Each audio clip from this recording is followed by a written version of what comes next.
Hey everybody, this is John Saluga. And this is Chris Sorrentino. And together we host a weekly podcast called Super Live Adventure. Comes out every single Monday. Where can people find it? You can hear us on iTunes, on Spotify, on iHeartRadio.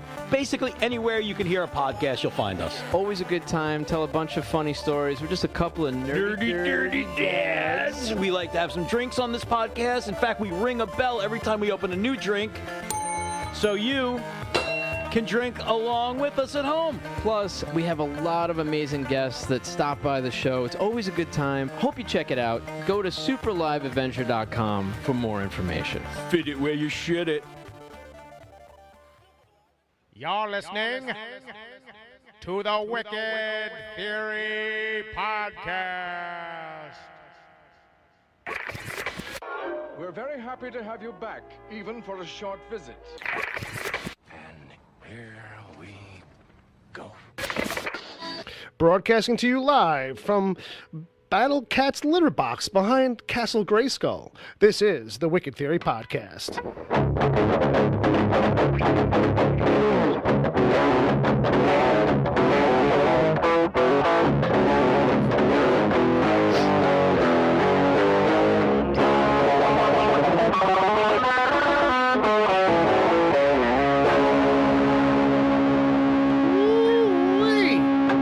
Hey, kids.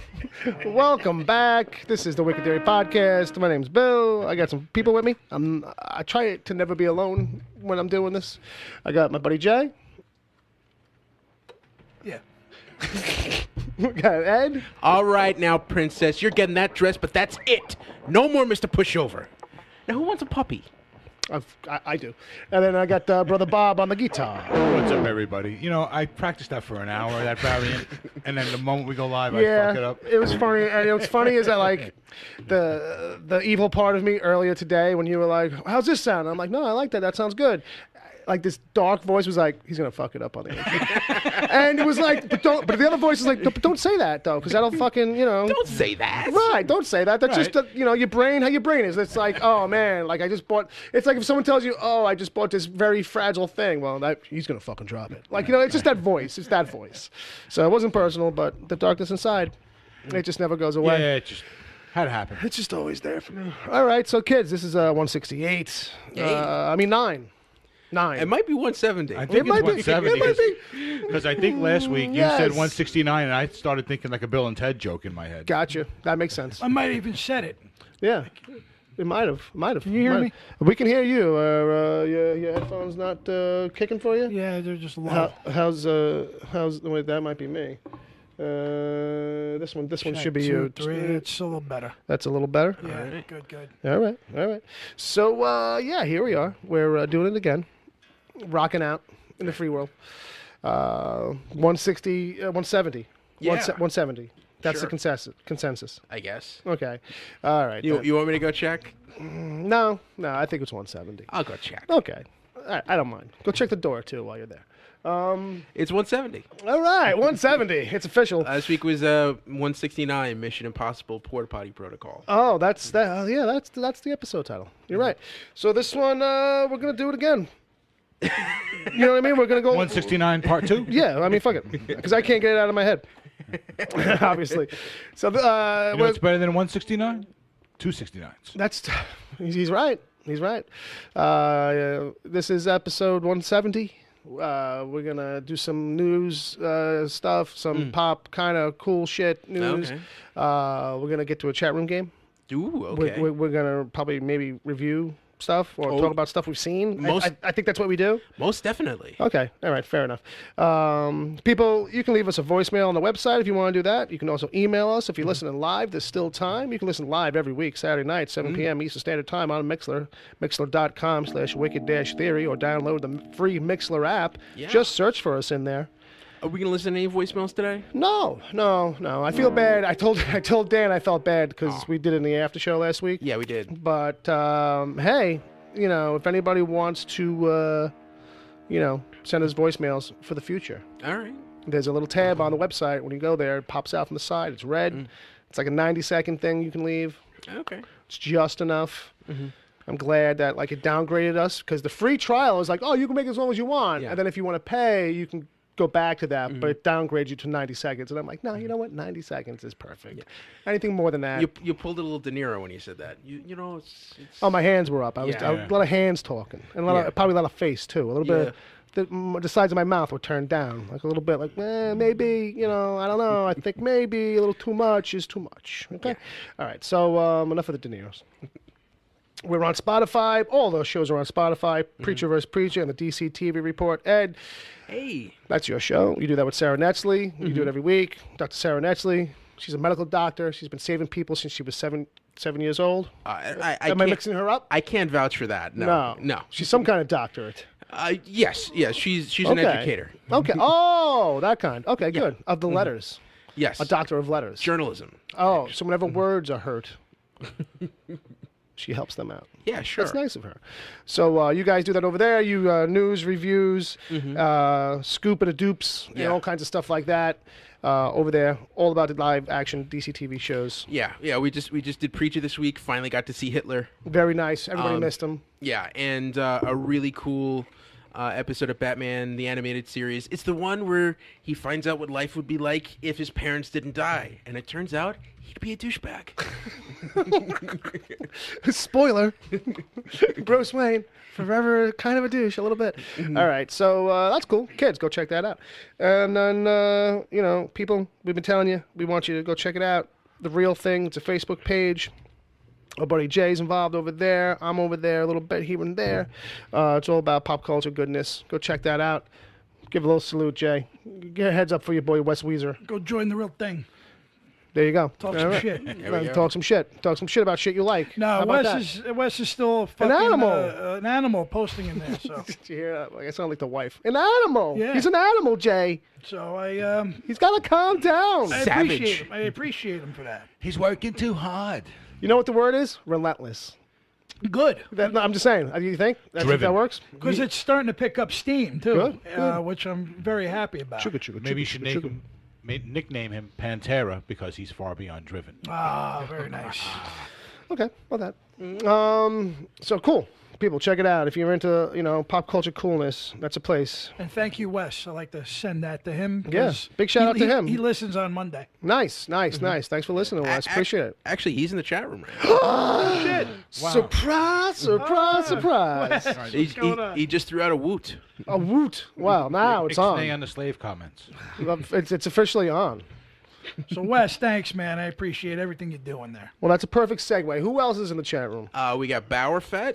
We got Agent Palmer, Wesley, Pinky Pig, hey, and NZ Outsider. NZ Outsider.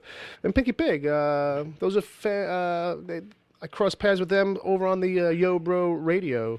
There's another Mixler show you guys can check out. That's fun. I think they do Saturday afternoons, kind of. Okay. So people should check them out. I always go to open up our emails to go prep it, and I see that I've missed the alert again. For their show, and it's always 3 o'clock-ish. So I wonder if they're our lead-in. Kinda. I think maybe in a way. All right, so let's give them something to do. This week it's a little different on the chat game. I'm going to set this one up, all right? Okay. So here's the thing, kids. I don't know if you heard about this, right? There's a news segment that led to this, but they're making a TV show out of Hey There, Delilah. Why? Because somebody was like, "Yeah, I think I can do that," and that's You mean maybe they were dared to do it? we really need that thing. They were so busy thinking about how can we do it. They didn't think about if we should do it. You know, that whole quote. So I was thinking, let's make a song a TV pitch. So, for example, I put this together, like Hotel California. It's like a dark anthology about a mysterious, spooky, maybe haunted, satanic hotel, but it's always frequented by rich and famous. And it's like, rotating thing. Like the staff is always the same, but the main character you follow is always somebody different. So it's like Fantasy Island kind of, but like a dark version of that. There's no real, fantasies. Oh, maybe it is. Maybe it's like that. You know what I mean? But so that's what I'm thinking. Can you spin? How would you spin some show? Now, you can go straight with it, you go goofy, whatever you guys want to do. So maybe it's like Fantasy Island, but people don't get to choose their fantasy. Yes, right. Fair enough. Right. It's like if the Crypt Keeper was the front man, or was the guy at the bellhop.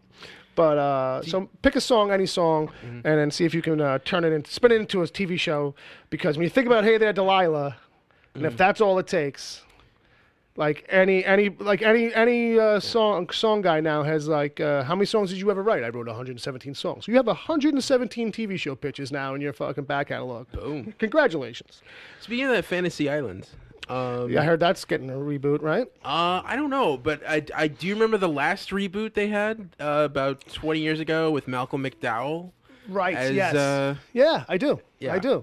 I mean, I can't recall an episode, but I can't really recall an episode of the original either, though. Yeah, it was. I watched the original. Yeah. The plane. Hervé Villachez. It was How are you? in the studio. It was canceled after half a season, and all I remember was watching it and not really paying attention. But my dad always being a little disappointed that they didn't have a little person there screaming the plane. Yeah, that was the one thing missing from the remake, you know? But well, that's not exactly a very politically correct. yeah, and even back then, I'm surprised they I didn't think just... To be politically correct, this time around, they're going to make everybody midgets. Well, here's the thing. I think this time around, you do it as a show, but you get Peter Dinklage, and it's just Peter Dinklage. Oh, he's the guy, and he's the main, and he's the main. Because you know, if you made him if you made him a secondary guy, that would be bullshit. Yeah. You know what I mean? He's too big. That could work. He's too cool and big of an actor. You know what I mean, to kind of do that. But he's already played. What's his name? I want to say Stain, but not Stain. That was Bridges. Bridges. Well, Peter Dinklage is from Game of Thrones. I know, but he also was in the Marvel universe. Oh, what was the name of the guy in Thor that he played? He played the giant little person. Right. Yeah, he's the guy who created the. He's like a blacksmith or something like that. Robots. He created the robots. Yeah. The Sentinels. The Sentinels. Yeah, in the Avengers. Right. Oh, wait. Are you talking about Trask? He was also Trask. He was Trask X-Men. in X-Men. Right. I forgot. Yes. Yeah, that's Trask. Yeah, Right. and in Infinity. So we've seen him in a suit. Yeah. That's where I was trying to go. I got you. Yeah, Fair Infinity War. He played Eitri. Yeah, that's why I couldn't remember because it was that kind of a name. Yeah, but so you're saying that Tattoo would take over. Mr. Rourke's out of the picture. Yeah, but you wouldn't find out like he was Tattoo until like the season finale. Oh, okay. Like you know what I mean? Like you would just be calling him Mr. Rourke the whole time, Yeah. and it would turn out, oh no, he killed the original Mr. Rourke. Or at the end of the premiere, whatever. Yeah, you just see the flashback. You just see Antonio Banderas lying on the beach with blood oozing out of him. Yes, a one frame cameo. That's good. I was thinking though that you have him like say to everybody, "I'll have Tattoo take care of that. Yeah. I'll have Tattoo take care of that. I'll have Tattoo take." Then the final episode of the series, you find out that Tattoo is all in his head. Yeah, that right. You go a little. Like everybody's been going, and this guy's been nuts the whole time. I like that too. A little Fight Clubbish kind of thing. So kids, ignore everything we talked about with Fantasy Island, and stick to the game as make a song a TV show, and see what you got. Go goofy, go straight with it. Whatever you want to do.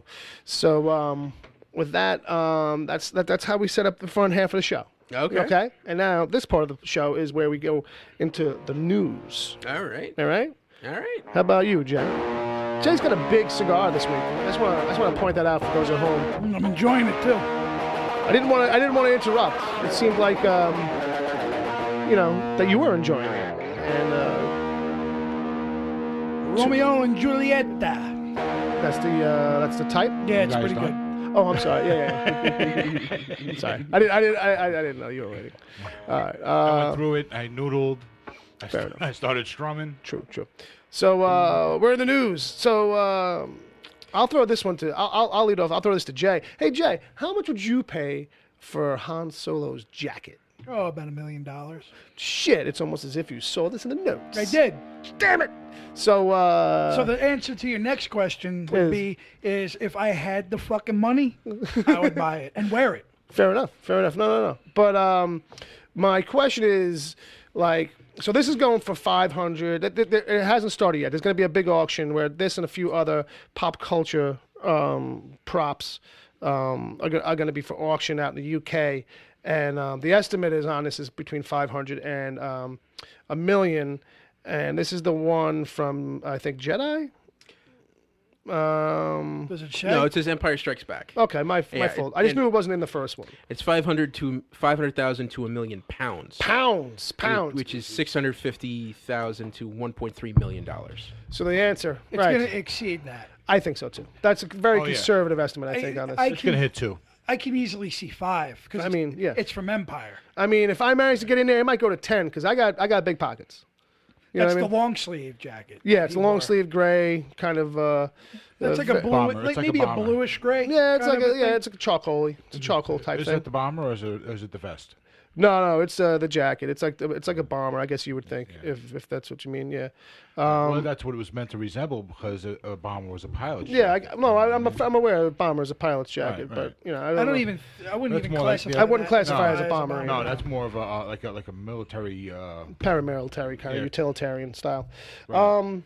But that's the best of all the Star Wars films. You know what I mean? That's got a huge, great narrative to Han Solo's character in that. Right. And it's the one where he's wearing a long sleeve outside of Force Awakens. So Right, yeah. It's more like a denim shirt, but cut like a jacket. yeah, it's one of those garbs that's actually in it that looks like pretty doesn't seem like weird. Like look you good know- on me. Yeah, I'm saying it look good on you. Might be a little, I think I don't know if it would fit Tighten you. the shoulders. It'll tighten the shoulders. Yeah, that's what I was gonna say. Tighten the shoulders. Now, did you see the other items up for Fuck you. auction?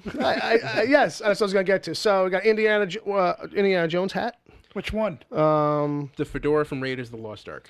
and I can see $5 million on that too. Actually, That this one they're saying 260 to 400,000. I I think that's gonna go through. through the roof. It's got like an official yeah. autograph on the inside. Especially from the first film. Yeah. That's gonna easily break $1 million. Right. I think so too. That might hit 1.5. Like if it was the Stetson from Last Crusade, maybe. They've also got one of the props from Back to the Future. It's actually one of the hoverboards. Run for it, Marty! There you go. Dock in the house. You can't go on water unless you've got power. And I'm not even going to do it. I realize right now that I'm the only one who's not I'm going to take the high road and just not do a reference to it right now. Okay. All right. We'll do is Huey My Lewis. body goes right into Chuck Berry.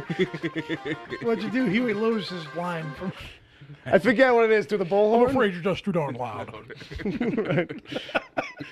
So anyway, and then with that hoverboard, they're expecting to get. It's actually the prop that it's actually got the hole in it from him. Because when he rips out the kid he takes it from, it's actually got a post. It's got a stand on it, and he snaps that off. So it's actually got a hole in it. But they're expecting between 5,000 to 8,000. No, I'm sorry. I'm looking at the wrong thing. 40,000 to 40,000 to 60,000. 66,000. That I'm I can sorry. see. Yeah, possibly. Yeah. Because that's from the second film, and it's Barbie on it too, right? Yeah. And that 4,000, that 5,000 to 8,000 is just like this handwritten note from Titanic, from the movie Titanic. It's Rose's farewell note. Right. And I think I would pay that much just to burn it and annoy people that That's I did not that. nice. No, but I mean, Not a Kate Winslet. no, I just feel like if it's supposed to, they would have went down with the ship. Yeah.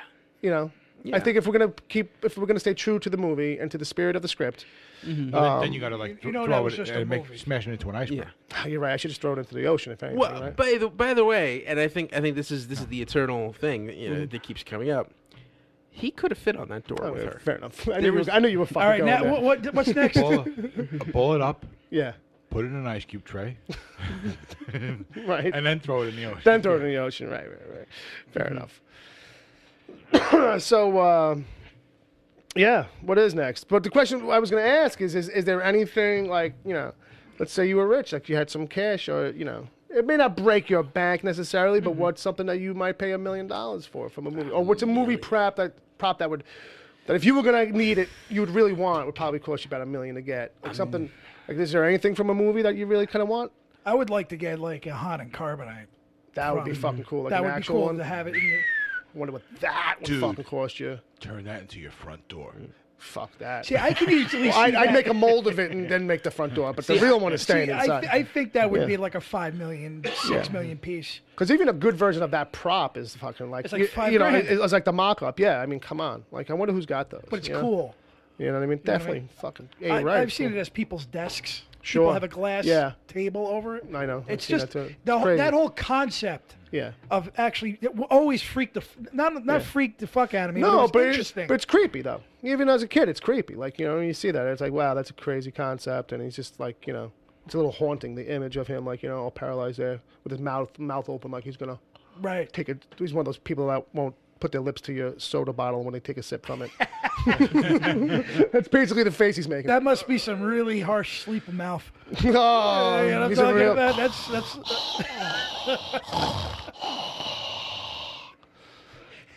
So you just I know you just people break like the that. drool off the corner. I'm sorry for those of you listening at home. give me a secret. Secret. You can throw us all kinds of things in there. All right, enough. Yeah, I mean, You gotta take it easy. Some the fans might get a little angry.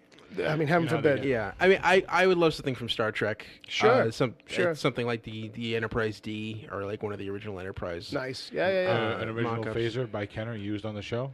Right?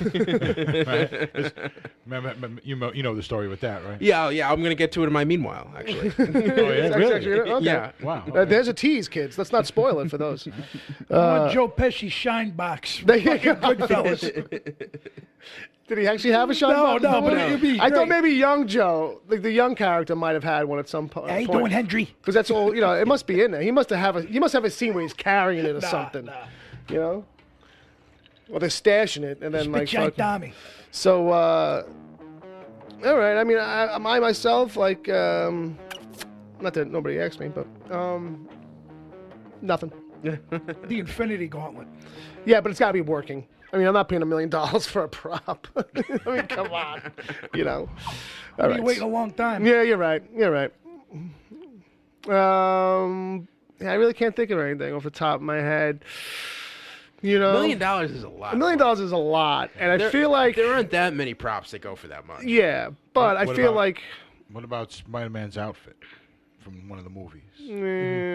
no, a Batman suit maybe, because at least when that's like in the corner on a dummy, it doesn't look. Right. I feel like the Spider-Man thing. The original Batmobile from the Tim Burton movie. Yeah. Actually, that would be fucking pretty cool. Right. That would be fucking pretty cool. I just watched a video the other day of Adam Carolla and one of the guys who owns one of them. I forget who that guy was too. A comedian or somebody. He owns like a bunch of fucking. He's another one of these guys who's got a shit ton of money, nothing to do with it. And he owns all these fucking crazy cars. But one of them is one of the He can give me Batmobiles. a couple million. I mean, that's what I'm saying. Look, if every millionaire gave $1 million away randomly, I think some people would be happy with that. Really. Really, I think a few billionaires could give away $1 billion or two and give everybody in the country $1 million. You know what? We'll save the moral philosophy stuff for the after show. Yeah. The Sci-Fi Channel had a great show about prop auctions. About this, I think it was Hollywood Treasure or something like that. Oh yeah, that's right. I remember that. That was cool for a week, but then I think they ran out of stuff or something. Because you would think that would still be around. All right, so with that, let's jump into the next one. Ed, you've got some annoying kind of news. Well, As usual. Oh, zinger. so yeah, the Academy of Motion Picture Arts and Sciences, Otherwise known as the Oscar Academy. announced that they would be making changes to the ceremony. Indeed. Yeah, evidently ABC has been haggling them because their ratings were at an all-time low last year. I don't know if that's the case, really, if they were all-time low. The thing I saw was, like, they were down, following a trend of down. Yeah. But, like, still They went from did good for the night and all that stuff. They went from 43 million viewers the year before to 32 million viewers. Fair enough. Now, it still trounces, almost anything that airs regularly. It's double what a usual, like... Yeah, that's what I mean. So overall, it's it okay, sounds- but, but it's they're nervous about a trend. Well, Yeah. yeah, but it sounds to me like they're also worried about being greedy too, because the more people are watching, the more money they can charge for ads. Yeah. Well, that's the whole name of the game. Yeah, That's the only reason to be nervous about the trend. So you lose what 10 million, 11 million viewers in one. Yeah. From one show to the next. Yeah, it's all about- substantial. I think it's really all Yeah. about money. So, Well, of course, that's what I was saying. so anyway, the big changes that they're making to the ceremony, twofold. First, they're going to be giving away some of the awards during commercial breaks. Right. The Tonys do this. Okay. Where you'll just get a clip when they come back from commercial, and this person won for best Right. costume design, and you'll Gotcha. just get 5 seconds of their speech. All right. I really want to thank my mom. Yeah. And it's like just cut off. Gotcha. kind of. And so there's that. And then the other thing that's going to happen is they're adding a new category. Right. Which is Best Achievement in Popular Film. Now, they have not said anything about the criteria for this. Right. They have said that anything that enters the race for Best Popular Film can also enter the race for Best Picture. So Right. you could theoretically win both. Yeah, but You know, I'm guessing this might have something to do with budget or box office. So basically, they're adding a People's Choice Award right. to the Oscars. Yeah. Uncle Jay, I am really yearning for your thoughts. Well, here's well, I know you're going right to Jay. Jay's already perturbed. All right, let's leave it at that for a second, because I'm perturbed too. Well, you know what? Why don't you just play back everything Ed just said back to Ed? Yeah, really. And see if he likes anything he just said. No. Back. Yeah. Well, that's what I was gonna say. Is like, trust me, I'm sure Jay's feeling the same way you are, because I know you're not hot on this either. You know what? I'll be as. Let me take the anger out for a minute. Sure. It's a huge fuck you to genre movies, because it's almost like, first of all, you already have fans complaining already that there's too many genre films and comic book type films and whatnot. All right, but that doesn't say that it's a bad film. Right. Why aren't these films in contention for? Right. You know what I mean? It goes right back to the Dark Knight thing. Yeah. However, now it's like saying, well, these movies will never get in there. Right. So why don't we just give a category for that? Right, a little pity category. And that's exactly what it is. It actually looks bad. Yeah. Like, I feel like maybe this will be something that'll last maybe 2 years. Right. Before people start complaining. Filmmakers might even start complaining. Because it's a pity Oscar. It's exactly what it is. And it works on, it's shitty on two fronts, because not only is it a pity Oscar, but what it does is it now says that, like, well, you know, like, here's this other thing you guys can win instead.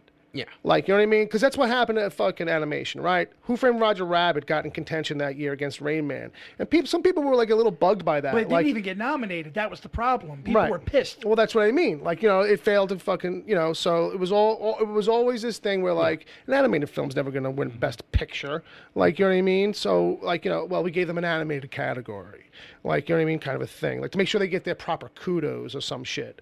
And it's like, it's bullshit, because then it just kind of makes it, like, a thing where, like, you know, it's all about the haggle, razzle dazzle when you're looking through these forms now as a voter, right? It's like, well, you know, I could put this guy into column B and feel all right over here.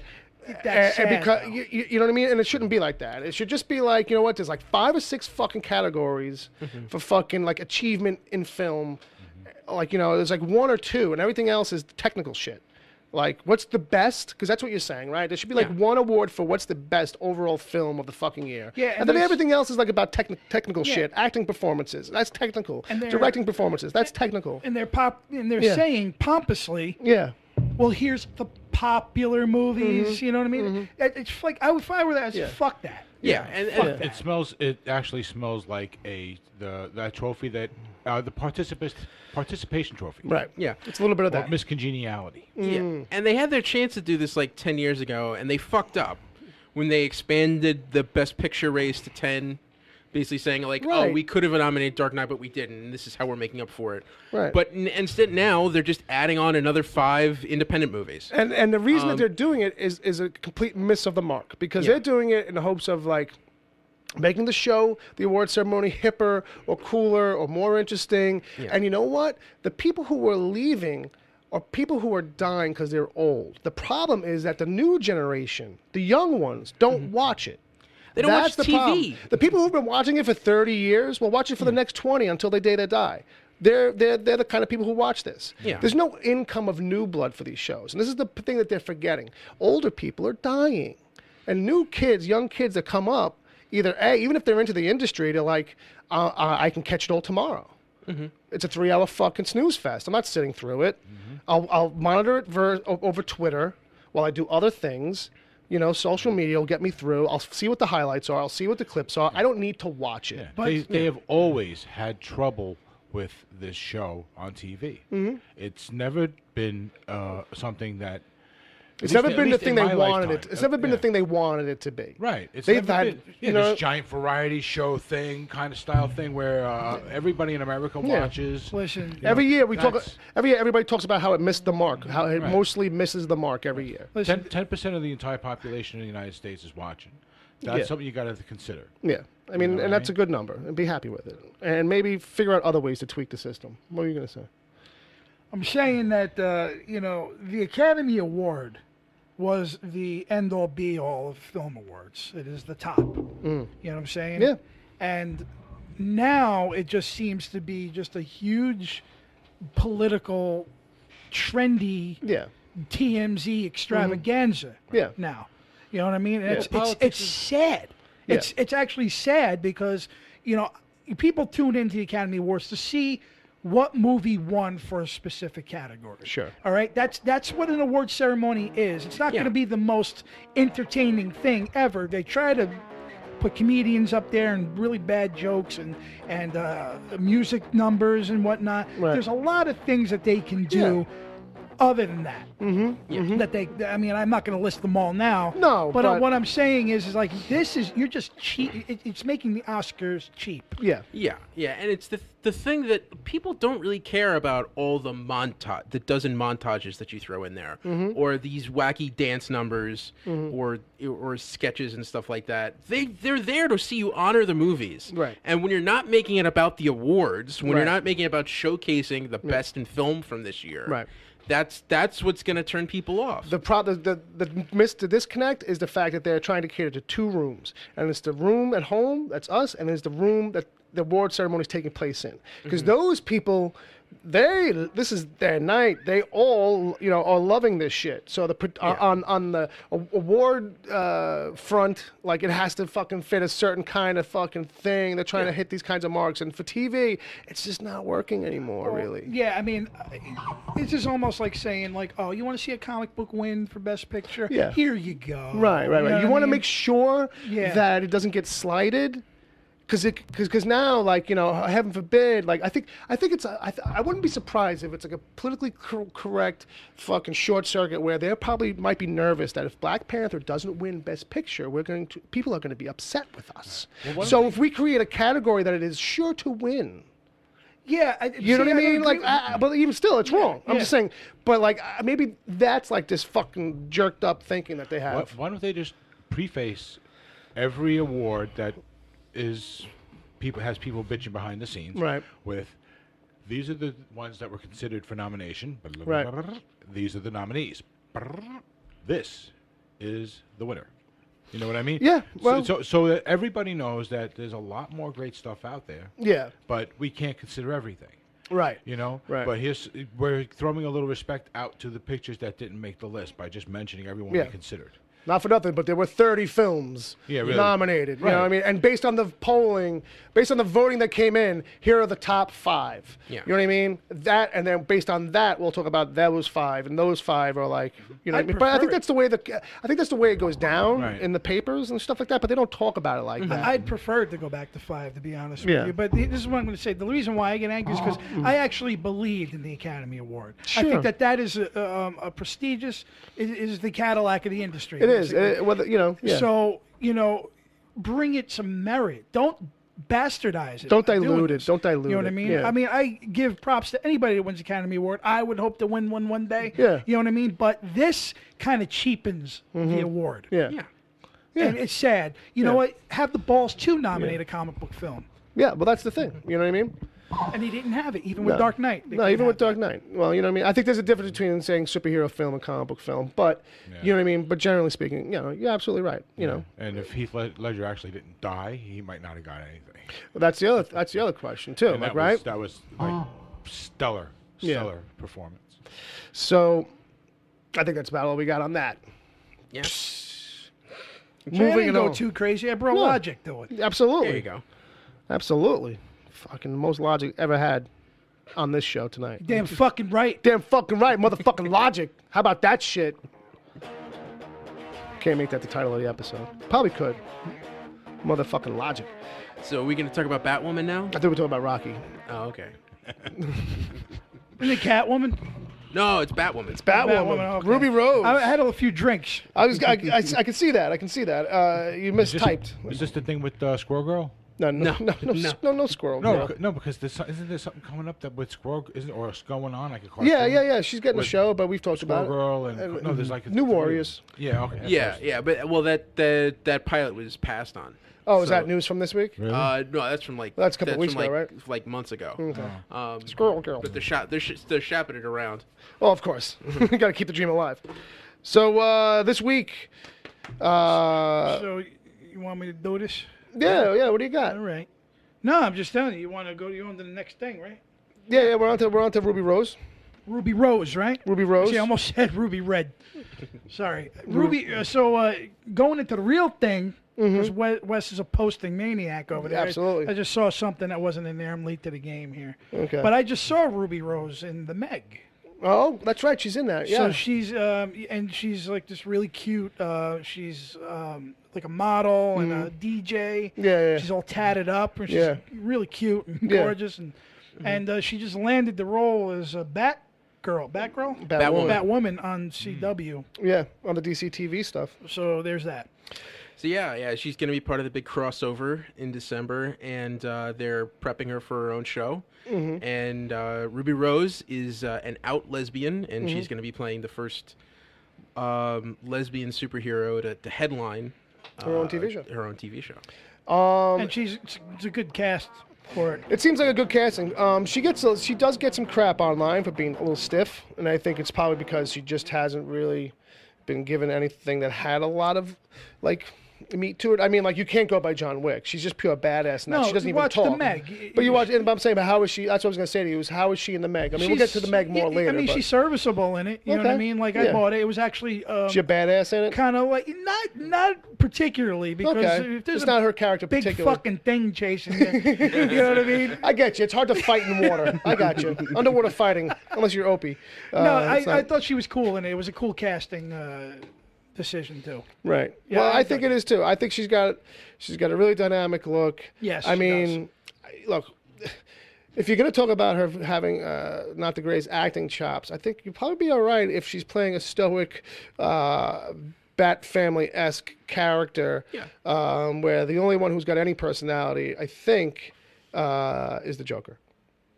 Well, I'm just saying. Yeah. But hey, I'm down for it, and you can't rule it out till you check it out, because this is a big role for CW. They're putting a lot behind this character. Their whole entry into introducing this character next season is going to be the crossover that they do across multiple shows. It's going to focus on Gotham City. It's going to focus on her character. So she must have wowed them pretty firm with this, I think. Yeah. And it might have even been costume tests and stuff like that to kind of put it over the top. So who's to say, man? Who's to say? But I like it. Cool. I like it a lot. All right, Brother Bob, we got a few in here with you. Let's start off with some kind of sad news that... Because let's get it out of the way. Let's just get this out of the way, in a sense. Evidently, it's been going on for about 3 years that Nichelle Nichols of Star Trek fame, the first interracial kiss on TV, all that fame, Uhura, has dementia. Has dementia. Oh. Yeah. So it's a sad bit of news. Yeah, people in her family have put things in order so that her funds and everything are protected, that she's taken care of. Good. Despite this. But so meds and everything, it's kind of taken a further step. That's why they've come out with this now. Oh, okay, she must be really kind of slipping out. Yeah, because she's made public appearances in the last few years. Right, but it probably onset must have been pretty rapid. She's probably been able to control it somehow with medication or some kind of therapy. Sure. At least a little bit. So yeah, it's a shame. I remember hearing her in an interview a few years ago. I think it was on Mission Log. And she's someone who's always been very active in with NASA and the space program and promoting space exploration. Big recruitment of astronauts of minority status, and really just done a lot of great charity work outside of Star Trek. And it's really sad. Thoughts and prayers. All right. Agreed. So, how old is she? She's got to be... She's in her 70s, I believe. Late 70s, maybe? I'm just saying, because they're all up there now, right? I mean, they're all 70s. Shatner's close to 80, I think. Yeah, no, right? Shatner's in his 80s. Nichelle Nichols, I think, might Patrick Stewart's the young one, right? I mean... Yeah. Well, the one with all the energy, it seems. Shatner's got dementia. Nobody's told him, though. No! I've had that shit since the 70s. She is 85. 85. Oh, wow, okay, so... Okay. I saw a picture, and she didn't, she looked kind of like up there, more elderly, older than I expected her to look. Nice, you know. All right. So with that, So what else did I have on there? I can't. so you got this thing about Bethesda, video game company. Yeah, I was reading this today, and I put it in there because it actually sounds like it's kind of important. Mm-hmm. Right. Evidently, some guy who bought a game. Yeah. The exact game has escaped me right now. The Evil Within 2. Oh, thank you. Yes. You're welcome. He bought it new, never opened it. Right. So he decides to sell it. On eBay, right? On, I think, Amazon. Amazon, right. He was selling a lot of his used stuff on Amazon. Okay. Technically, this is not a used game. It's a new game, but he's a reseller. So even though he's trying to sell it as a used game, Bethesda, I think, is saying that it's really a new game and you're not licensed to sell it because you've already purchased it as a...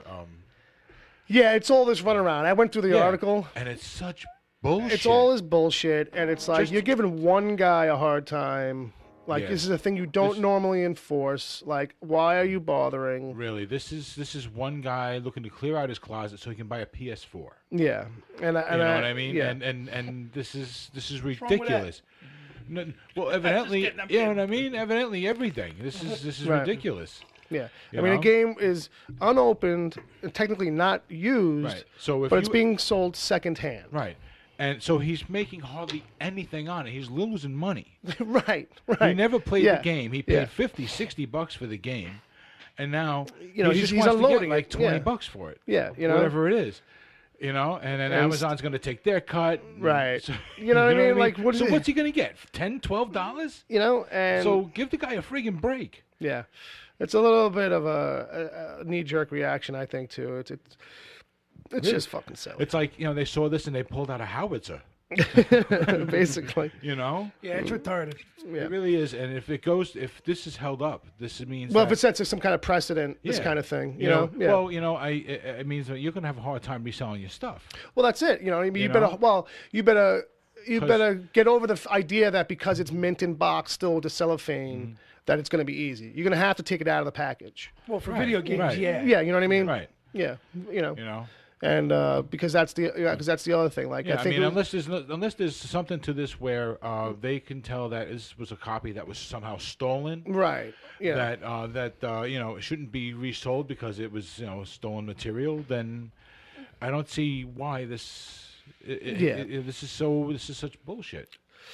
So if you're a person who does that kind of thing, you got an Amazon store or something like that, be careful. That's pretty much the heads up. It's pretty much just a heads up to anybody who might have that kind of a shop. I was reading that GameStop, like almost half its business is used games. Half its business is used games, and in that article, if I have it correctly, like if he had tried to bring that into a GameStop, they wouldn't have taken it. Supposedly, their policy is that you have to open up the cellophane because we have to make sure there's a disc in there. Right. So their policy supposedly is that they'll never take back like a game that's brand new in the packaging. But like I doubt that. I'm sure if I was the guy that was running, if I was the manager / owner, and that game came in, and I could resell that at top dollar. But Bill, there's guys out there with little cellophane machines. You can get those. Oh no, well that's the other thing too. You know what I mean? Yeah, you could resell it. I get you. No, I get you. You got to cover your bases, make sure the disc's in there. Right, because all the guy's got to do is take the disc out, reseal it, and go back and say, "Listen, I just don't want the game. I just bought it, and I found out somebody else has got it for me." Right. So now you put one of those games. You know what I mean? Shit like that. So that's why they're gonna, Yeah, right there. You all right? Yeah. Just making sure, man. Didn't sound so good. No, it's all right. Yeah. Was that the fourth cigar? It's a Romeo and Julieta. Right. Nice. I don't really smoke these all that often. They're pretty fucking big. Yeah, they're a little chunky. Yeah. But it's not bad. A lot of flavor. Going nice with this Johnny Black. Dipping it in there? No. You're not one of those guys? I do that, but I dilute it with Pepsi for the show. That's a whole different thing. Right, I do it for you. Thank you. Are we going to continue? Sorry. It's disgusting. Oh my God. Wait, it's disgusting. We're gonna start. Does it? Nobody says nothing. Well, because trust me. I'm a classier guy. That's what you. That's what I'm saying. He's a bigger letdown from you. Wait, hang on. Which end of the cigar do you dip in the hooch? Yeah. In the mouth end. The mouth end, so you can get okay, the that makes more sense. Yeah, Are you kidding me? Come on. I never heard that idea. Come on. He never heard it, but he was being silly. You've seen me do it here a few times. He'd set himself on fire if he put the other end first. That's true, too. That's a whole different kind of party. So back to a little bit of Star Wars news. In case anybody was waiting around for Star Trek 4. You said Star Wars. Yeah. I did say Star Wars. Yeah. I meant Star Trek. Right. Yeah. Star Trek. Let's get a new host. Can I sit Trade there? me in. If you don't even have to sit here. Just take over. You got the dock open. I tried to, but then things get out of hand. I mean, one of these days. Well, you made us tie you up and beat you up. Pardon me. See, pardon me. I said pardon but me. it doesn't. But even I'm trying to break out of the habit. All right. Which is not really that true. Well, you're coughing extraordinaire. Sorry, Chief. in my I know. defense, that was the first one I've done in a very long time. Fair enough. Wesley's keeping track. Don't worry. How many coughs? She has listened to every episode. I hope he's keeping track of something. I hope he's tracking something this whole time. Like, even if it's just one thing. I didn't do a lot of data gathering, but I figured out that, it's been 1,673,000. Be careful. You might talk him into going back and take a look at how much money he's giving Fair us enough. on Patreon. Yeah. Fair enough. Don't even say that. All right. So, Hemsworth and Pine, law firm Yes. from With Jimmy upper McGill. California, right? Have put a halt. They've commanded impulse power. Bring it down to impulse power. Yeah. You know what I mean? Yeah. So negotiations with them for Star Trek 4 have kind of fallen through. Both have walked away from the table. So, so this movie went from 2 Chris's to none. Woofda. Yeah. Like They're that. Yeah, they're like, I got Thor. I'm in the second Wonder Woman movie. I'll be fine. Yeah, we're working. Evidently, they wanted to tighten the budget. Yeah, so The they studio want- wants to they tighten the budget. yeah. Meanwhile, they're looking Yeah, they're like, too fat in Yeah, theirs. if anything, they're going to want to fatten theirs. But I think that in this case, they're just looking to honor their current contracts because they know what they're tied into. And this is the production company wanting to cut corners. But you know what? You're stuck. Yeah. Well, I mean, this is the thing. You see this in sports all the time. But Chris Pine signed a 3-picture deal. This is the 4th movie.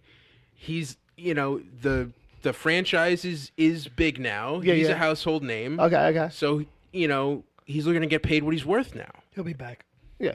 Yeah, I'm sure he'll be back. They'll figure it out. I'm sure he'll be back. They'll figure it out. They'll just shoot it all on green screen. That's all. And they'll get rid of somebody. Yeah, that's all. Yeah. Tarantino's coming right after that. Well, that's what the question is. It's like, well, If this are they gets- not going to make this work with all this other stuff that's supposed to come after it? They got to remember though, they don't have to pay the guy who plays Chekhov anymore. He died.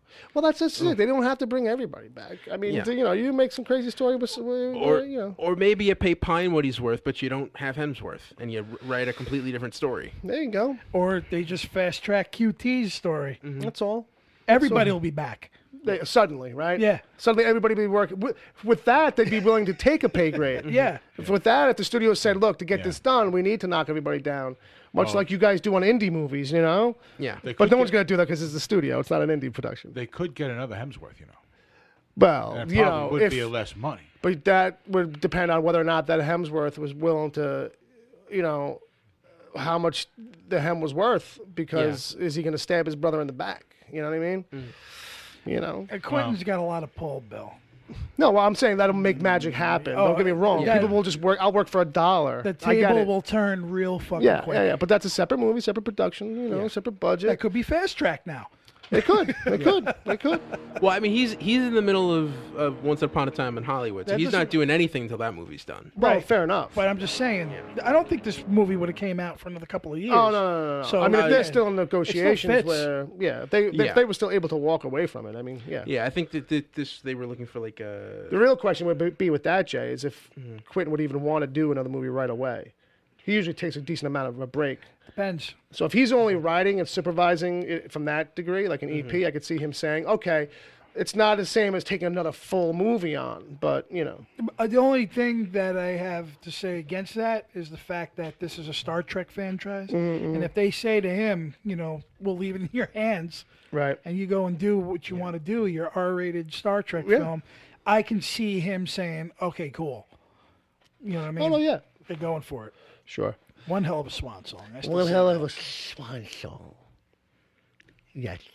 All right, so with that, we're just going to jump right into the chat game review. Ooh. All right. Let's get it on. All right. Let's get it on. Let's get down with it. Let's get ready to crumble. Let's get funky. So the theme was make a song a TV pitch. Yeah. Ready? Yeah. Hit me with somebody's. So Yellow Submarine, kind of like Star Trek meets Alien, but in a submarine. All right. Okay. Scenes from an Italian restaurant. Oh, Jesus Christ. The Wicked Theory gang runs a Staten Island bistro / comic book shop, while Jay runs the mob from the back booth. All right, I like it. Can you hit the bell for me, please? Okay, sure. We'll give you the little belt. Yeah, because he's running the mob. He likes it. Yeah, why not? It's the way it would be. So shifty stuff will definitely be going out the back. Hey There, Delilah, about the syndicated radio host Delilah. Yeah, okay. Or the Tom Jones story. Stairway to Heaven. We follow Ed, who is literally trying to build a stairway, and Uncle Jay, who is trying to get there through alternative means. Okay, all right. Sounds about right. Bat Out of Hell. A bat has to escape hell to save his family. So stupid. So stupid. I love it. In other words, Batman. Yeah, basically. Cherry Pie. Show about a pastry chef who was attracted to young virgin women. I see a Hulu series in that one. Big Balls, the story of Uncle Jay in high school.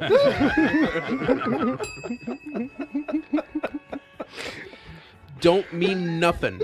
Seinfeld's Netflix relaunch of a show about nothing. All right. Maggie May. Prequel to Daredevil, where a 30-something Maggie has relations with a 19-year-old up-and-coming boxer. I hate Rod Stewart. Continue. Take on Me. Game show where contestants bang on a mirror. Those who break through to become animated win. Right, okay, I got it. Fallen Angel. Netflix ongoing series title change for Lucifer. Ooh. Okay. No? Not feeling it? Okay. Talk Dirty to Me. Sitcom of the behind-the-scenes adventure of a phone sex call center. Nice. There was a Spike Lee movie about that. Everybody Wants to Rule the World. Wall Street, the television series. Fair enough. I can see it. A 1-hour block of Call Me Maybe, followed by Call Me. Both are about women looking for love. Right. The first is someone without confidence. Right. The second is someone with confidence. And that's that's the CW evening block right there. Yeah. Completely. Those are actually really good. Yeah. Another Day in Paradise. Staff of a resort in the Caribbean that is always on the verge of being shut down by a competitor. Right. Sure. Careless Whisper. A game show version of Telephone. So stupid. Sweet Caroline. Leah Thompson returns for her Caroline in the City character who has given up drawing and opens a cupcake shop. I get it. Sweet Caroline Sweet in the Caroline. city. Okay, I got it. Smells Like Teen Spirit. A baking show where contestants wear flannel. So stupid. And finally, Walking in Memphis. Follows the adventures of an escort as she walks the new gents club called the Jungle Room. All right, folks, thanks for playing along. That's pretty fucking funny. The kids in the chat room striking gold. There we go. Gold in them darn hills. Darn. Gold in them their hills. Yeah, I guess. Yeah, all right. I'm not good with speaking. You weren't too sure about that one when we put it out there. That's true. All right, so Time for Meanwhile? time for the meanwhile. Yeah, this is the part where it's like, hey, stuff we've been watching. A little bit of reviews, a little bit of recommendations, stuff we've consumed and want to tell you about. Maybe sometimes it's to tell you to stay away from it. Like, don't touch that. All right? So, speaking of a situation that may or may not go either way of those two options, Bob, you saw Tusk. Yes, I did. Here's the thing that I don't know which way this is going to go.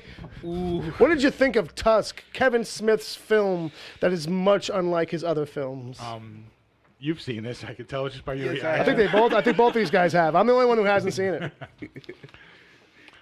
Well, the first word that comes to mind is wow. Oh, it's Trip. Was it lacking in Star Wars references? No, man, but when you got a guy in a walrus suit telling another guy who he's just tried to turn into a walrus, Okay. You have to find your inner walrus. You've come a long way by that point. Yeah. Yeah, man. Things have changed. Yeah, and the ending isn't what you expect. But at first, this thing, it's like for me anyway, the first 20 minutes, a half hour or so, this kind of feels like it's taking itself kind of seriously as it's building up to its story. Sure. But then things take a weird turn. I mean, it's horror, but it's like not taking itself too seriously because it's so fucking out there. Gotcha. It knows that You it's know what I mean? yeah. Okay. So things kind of creep you out in like an uncomfortable way. It's almost like Swiss Army Man like that a little bit. Okay. But some of that 70s horror was like that. ultimately, it's like, yeah, because it's definitely going for it's just like, you know what, fuck it. You know, the idea is what it is. We're just gonna fucking go for it. And tell me, Ed, did you think that the inspector that they go see? Oh, Guy Lapointe? Yeah, Guy Lapointe. Did you think that Guy Lapointe was like a Canadian actor trying to channel his inner Richard Dreyfuss playing that character?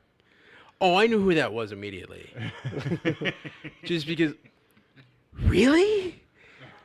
Him? Okay. Okay. All right. Yeah. Do you want me? Do you want to spoil who that is? You go ahead. Yeah. No. The Guy Lapointe. You're in the middle of it, and then all of a sudden Johnny Depp shows up. Right. Yeah. I'm aware playing that this he's wacky French Canadian. Oh. Whoa! What the hell is going on here? Yeah. And you know what? It's the kind of thing that when I saw this movie. Because I listen to a lot of Kevin Smith podcasts, right? But I was not listening to Smodcast at the time, which is where he was talking about it all the time. Well, the genesis of this movie was a conversation on Smodcast, where they were just joking around with each other. Of course, Kevin Smith is high. I don't know what Mosier was doing. Sounds about what right. Scott Mosier was doing, but basically they came up with this fun story, and then at the end of the episode, hey, if you want us to try to make this movie. Send us a tweet, hashtag walrus yes or walrus no. That's all it takes. And they got. Did he think people really wouldn't want, like, take up that challenge? Well, they got like 50,000 tweets or whatever it was, and like there was only one tweet for walrus no that just said it looks pretty lonely here. That's funny. And they found someone to give them financing, and they made this wacky movie, which is pretty much exactly the way the conversation went in the podcast. And I just heard him talking about this on his other podcast. I was listening to like Hollywood Babylon and Fat Man on Batman at the time. And the way he described, I just made a movie where a guy gets turned into a walrus. And like, I thought this was a kid's movie. I thought it was like The Incredible Mr. Limpet. Or some kind of thing, not a horror. Yeah, I thought I was getting like Mr. Popper's fucking Penguins or something like that. Some weird. What you got was a guy who was wrapped in his own skin in a patchwork fashion into the shape of a walrus. Yeah. So then I got this. And I was like, what the fuck is this? Well, that's what you get for not looking up anything about it then, I guess. Jesus Christ. Well, I kept waiting for the guy to come in with a walrus skin color paint and a roller. Because the whole time he's skin colored. Okay. He doesn't physically embody the walrus yet. All right. You know, but it's weird. Sounds like it's worth watching. It is. It makes you feel some things. It makes you feel some things. It's an experience. I don't know if I can recommend it. There were a lot of inside podcast jokes that I got only because I listened to his podcast. Oh, Jesus Christ. So for someone who has no connection to Kevin Smith, I have no idea how you watch this movie. Well, that's a question for Bob because Bob was watching. So it. I'm interested in that. But so would you? Can you recommend this? Is this a trash dash cash? What are we doing here? This is a cautious cash. A cautious cash. Okay. Say that 3 times fast. Know something about it before you go in because it's probably not what you think it is. I enjoyed it. Yeah, I know. I think everything wacky. I've ever heard about it, I think I would too. See, one thing I kept thinking to myself is, how did they get this fucking guy to commit to becoming a walrus the in actor? this movie? Yeah. What's his name? Justin Long. Justin Long. Yeah. Right. I forgot he's in it. My take is this: I didn't listen to all the podcasts. Yeah, sure. Like that. I just know that he was trying to dabble into horror. Yeah. You know what I mean? But was this before or after Red State? This is after This is Red after. State. Is See, that- I was a huge fan of Red State. Yeah, Red State is actually I pretty think crazy. is really fucking good. Yeah. Tusk is out there. Yeah, You know what Tusk I mean? is like a different subgenre of horror. But yes. the fact is that I actually think that he kind of made Sure. a decent horror film out of this because it's when you're watching it, it's really fucked up. Yeah. And it's Michael Parks that really sells it to you because he's just phenomenal in everything he did. Yeah, You know what I mean? solid. And he's solid and he keeps it there. Right, You know what I mean? right. So Yeah, even when he it sells goes, the whole fucking thing. even when he goes outlandish, it Yeah. still fits Yeah. the tone of the film Right. through the whole thing. Yeah, the So it doesn't feel like it's a change in the character. Right. You know what I mean? It's just this is the next step in his fucking insanity. Right. His evolution. And it's really, I mean, I was with it, and the thing is, it's like that's fucked up. If somebody really fucking did this, kind of felt the way Human Right. Centipede was. I don't know if you guys ever saw. No, that. well, that's what I was going to say. It feels that's the impression I was getting, that he was going for something like overall. It's either going to fall into that tone or it's going to fall into the kind of older school of 80s, 70s, Right. maybe even 90s, like lower budget, kind of like really It trying to, kind of but feels- try to be grounded. Yeah, it and kind of dark. feels like a little bit of all that actually. Yeah. So, but it's when Johnny Depp comes in, and I think he comes in at a great time too. Dude, It's like an hour in, He fucking nails this and character. he nails it so perfect Tell to the me- point. I'm sorry, tell me that you didn't fucking laugh your ass off when he had that scene on the porch with the other guy. Yeah, see, that's just it. And he has a conversation with Michael Parks, and Sure. they're just going off of each other like, this is brilliant. Yeah, You know what I yeah, mean? Like, yeah. this is fucking great. You Yeah. know what Yeah, I mean? It was a brilliant conversation because it felt naturally awkward and funny as fuck all at once. So you're laughing, you know what I mean? And at the end of the time, you're like, this is so fucked up. But I had a great time watching it. And maybe I'm sick like that. Watching Long go through the transformation is really, really fucked up. But there were some really funny moments in the movie. In the beginning, it takes itself kind of seriously to build up to a certain point. Sure. So it kind of like tricks you a little Right, bit. right. You know, in that sense, at least me. Well, it does And it does a gear shift. Because when it does a gear shift, I was really uncomfortable at first, and then I had to kind of like adjust to it. Okay. And the humor helped that. Sure. Okay. You know what I mean? Yeah. That whole Guy Lapointe shit was fucking. Yeah, I enjoyed it. The scene in the fucking in the diner when he's sitting there describing to them, I have been following this guy for 25 years. I gotta fucking watch We this. found the corpse on the beach. It had fin and it had no legs, and it was like All and this inside kind his of mouth. crazy You shit. know something? What do you know we find inside his mouth? Giant holes. You know why? What was in there? We find bone. You know what the bone? His tibia. No, shit like weird. Yeah. Yeah, there's a couple times where I paused it just to laugh. Yeah, I had to stop because I'm gonna get lost. because I was dying. That's You know what I funny, mean? man. So Yeah. that's and kudos to Johnny Depp for doing something like Yeah. that. Yeah, so he's something ju- so you- outlandish. And you know that working with Kevin Smith, he's not taking any money for it. No. Hardly anything. Well, no, not for He's this doing- thing. he's like doing it for scale. He's like, He's give me doing a it because their hotel. daughters get together. Yeah, and also like Haley Joel Osment plays Oh! the guy's best friend, and this was the first time I saw him play an asshole, and like he's really good at it. You need to watch Comedy Bang Bang. He pops up like in season 3 of Comedy Bang Bang, and He's it's like, right what? he's right to mention that because he's Long's partner on the podcast. Yeah, okay. And at the same time, he's banging his girlfriend. That's great.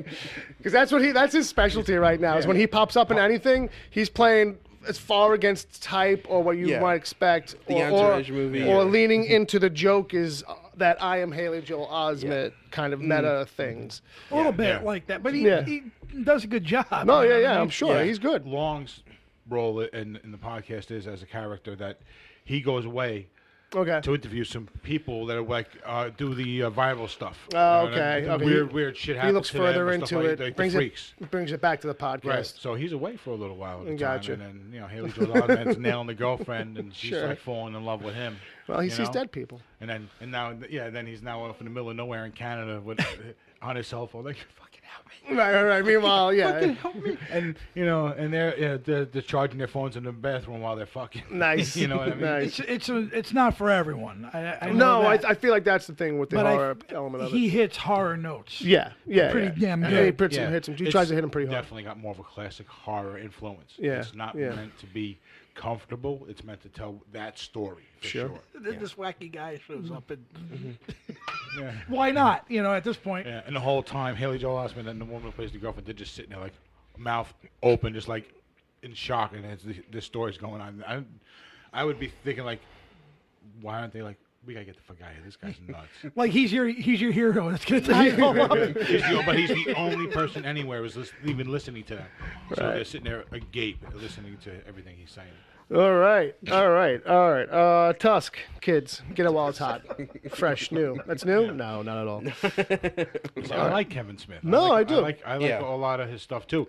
I haven't seen Red State, and I didn't know about Tusk, so I'm gonna have to go look for Red State. Yeah, check out Red State. Red State's it's a different animal. It's horror too, but it's much more of a human horror type thing. Yeah, Yoga Hosers, which was his last movie. I didn't see that. I did. It'll happen one day. It's something like it has high hopes. I still didn't see the last Jay and Silent Bob thing. Jay and Silent Bob Strike Back. Oh wow, that's a while ago. I know. That was funny. Did you see Clerks 2? Yeah, that I saw. Okay. Because that came afterwards. Yeah, I know. And I think I was like, okay, I saw Clerks too. And maybe now, since I hadn't seen the other one, it was like probably pulled some of the steam out of the sales. But I heard it was great. I still think my favorite though is Dogma. Sure, me too. Anything where he's kind of getting away from the quickie shop is good. All right. That was just funny as fuck though when you meet Buddy Jesus. Oh yeah. All right. So Buddy Christ. All right. Buddy Christ. All right. So with that, let's jump into to Jay's lap. Can I sit in your lap? You can tell me a story. So you got stuff.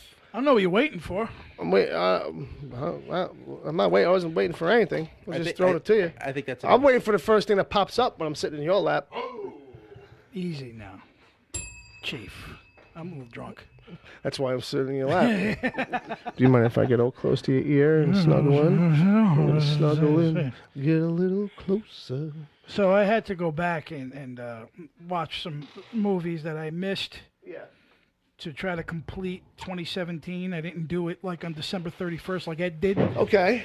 So what'd you catch up on? Yeah, it's mostly stuff that was Oscar heavy. Yeah, at the time and everything, which goes to show you, like, I'm like, all right, come on. Well, it's also, I think, from looking at what you have in here, it's the movies that you kind of knew were going to be pretty damn good anyway. Yeah, I mean, well, I'll start off. Because some of that shit is worth watching. It's not to shit on all of it. 3 Billboards, which won actress, and they were great. Actor? And it was really good. You know what I mean? It was good because it has a tone that I like to it. It's just raw in your face. Like I could have been in that movie. Okay. Said what I had to say and fit the mold. Sure. You know what I mean? Sure. Except it's in the South. Right. I still think that Margot Robbie was robbed. Okay. For I, Tonya. I still think that's I can agree with that. I thought it was really damn good. Don't know. I mean, I think it was worth the nod. You know, but right. But I can see why it didn't get a directing nod. I can see why it didn't win like anything else except those 2 awards and whatnot. But I really enjoyed it. I thought it was really good, and I'd like to see more out of this guy. 3 billboards outside. So that's a high cash for me. It was good. All the Money in the World was good too. That's the one where Kevin Spacey was taken out at the last minute, and Christopher Plummer. Like you take him out, you know what I mean? I'm wondering, how.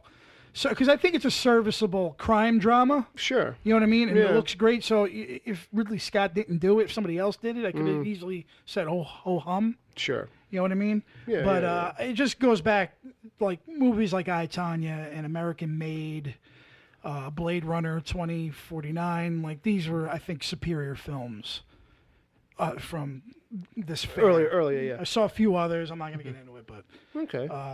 But I went and saw The Meg, right? Which I had a lot of fun with. You know what I mean? It's a summer. It's got Eric Statham. It's a shark movie. It's got Jet Jellyhouse.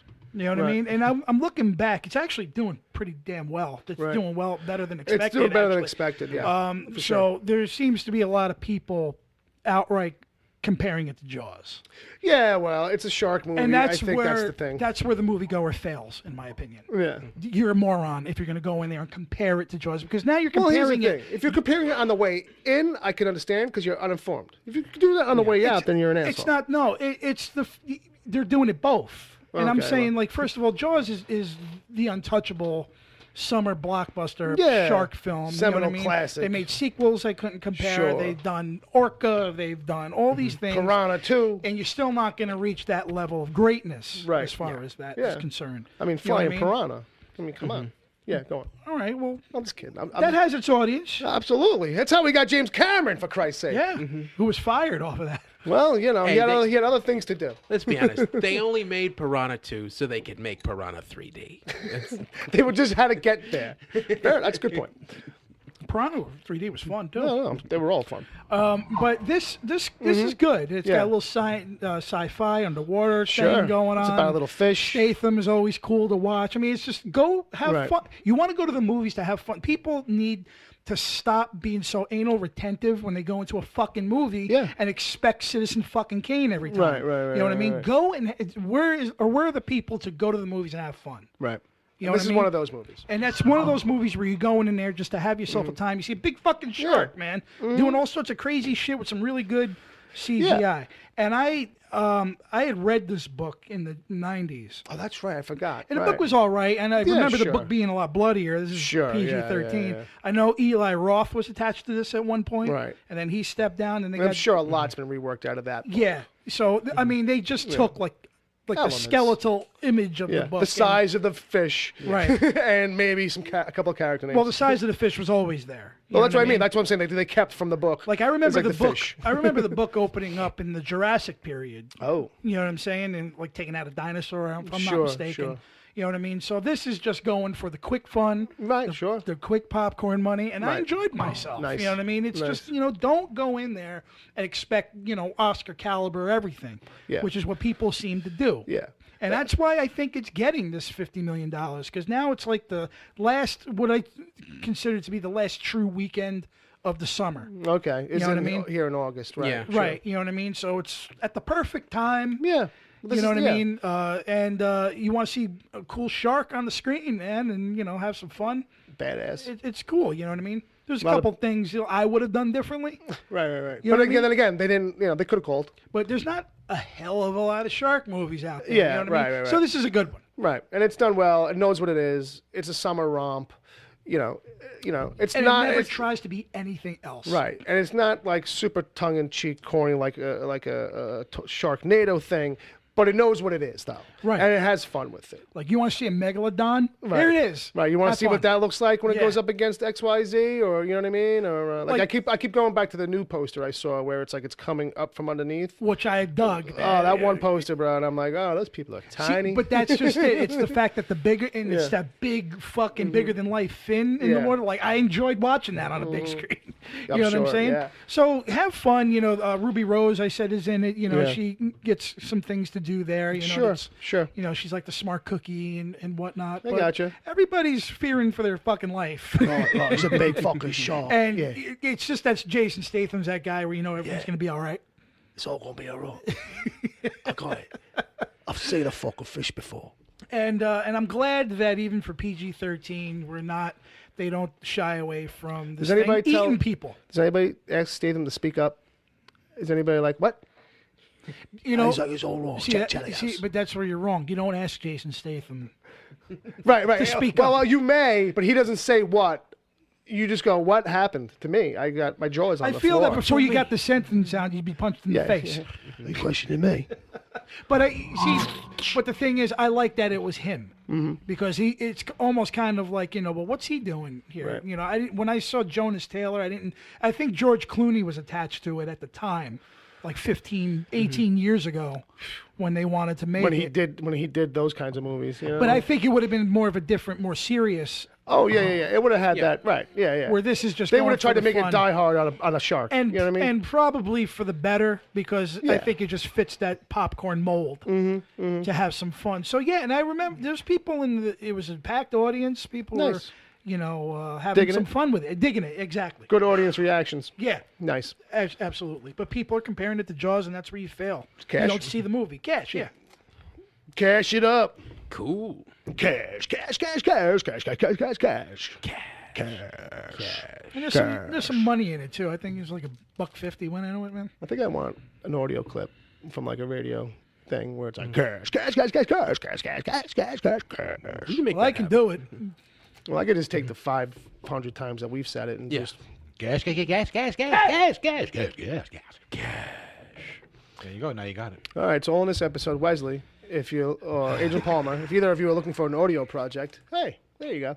All right, So or anybody, yeah, 5 people, you can all send in your version of it. So I saw a TV show and I saw a movie this week. Okay, tell me about the TV show. Okay, so I saw part 2 of The Toys That Made Us. Even more toys that Yes. made us. Yeah. Okay. So this time we got Star Trek, Yes. Transformers, Right. Hello Kitty, Yeah. Mm-hmm. and And hang on. Come on, Ed. Come on. He leaves out the. Well, season 1 I think was Star Wars, right? Yeah. Season 1 is the first episode. So, Star Wars is the first episode. what's the opposite of Star Wars, Ed? Star Trek. There you go. I said that. No, you said didn't. Yeah, he said Star I Trek. said Star Trek, Hello Kitty, Transformers. Just give it to me. Tonka. Tonka. No, that's not it. I can't remember. Micronauts. No, that's not it either. Oh, we all failed. We all failed. I'm gonna have to look it up now. Yeah, you should have been looking it up the whole time. You should have been cheating. I should have. All right, here we go. Can he get it? Is he gonna get it, folks? Place your bets. Will Ed get it before the music runs out? It's a 30-second clip. Here, you fucking better. Come on, Toys That Made Us. Oh shit, he's starting to type now. Parker! He's got 5 seconds. I bet you the chat room already had it. Yeah, they did. I'm sure they did. Lego. Legos. Legos. Oh, that's why we couldn't remember, because it's like... I was an action figure guy. I wasn't a building blocks guy. Well, then you're wrong. Yeah. Then you were wrong. Then Thanks, you were just Wes. wrong. Thanks. Thanks, Wes. He pops it. There's fucking delay. There is a delay. I could have swore he missed Star Trek. I didn't hear that. Yeah, he did run through it the first time. But, so yeah. good stuff. I saw it. I kind of covered it here previously, not to kind of take the wind out of your sails or anything. Yeah. I'll just say I enjoyed it. This is the first one of that features toys that I played with a lot when I was a kid, because I had that Playmate Star Trek action figure line. Oh, that's right. That's the kind of... I'm sure you had them all. I had all of them except the 1701 motherfuckers. That was what So you didn't have the original cast? No. They had this thing where it's like, oh, we're gonna have a specialty line called the 1701s. I see. Where there's only gonna be 1,701 of them. And they were limited edition, special. Yeah. And it was all part of like... That comes in like the tail end of the episode where it's like, what will save the franchise? What's with the toys? Oh my God, the toys! We can't get the toys to work anymore. Yeah. And thank God for Next Generation, and them realizing that there was an older kind of collector, and they started working towards selling to them. I think, if I remember correctly. Yeah, that was the thing. That they started working to selling it to general fans and not just working it to kids. Right, because young kids really weren't watching. They realized. Little kids anyway. You know? But it was also fun to see all the stuff in the 60s and 70s that they were doing that had absolutely nothing to do with the show at all. Oh, they would just slap it on anything. They slap a Star Trek sticker on a helmet. You know what I mean? Anything. Leftover freaking G.I. Joe stuff, basically. Those tracer guns look cool. A lot of it looked cool. A lot of it was cool. But all right, so definitely a recommend on that. Oh, yeah. Even the Hello Kitty episode I found very interesting and entertaining. I bring it up every once in a while because I was a little surprised. Yeah. Well, by the history stuff. It's kind of like the one with Barbie. Right, where it's like, oh, okay, like guy was a cokehead. And it was a lot of fun. It was like all these kinds of different angles. I'm gonna play him. I'm gonna play him in a movie. Is that it? Yeah. Yeah. Well, so the chief designer. I got these Barbie dolls. How do you spell that? It's got an H in it? Nah, it's Barbies. BAH. Barbies. But the chief designer for Hello Kitty, the one who's like very protective. Oh yeah. She don't have a mouth. No. I'd like to see Jay play her. I think that.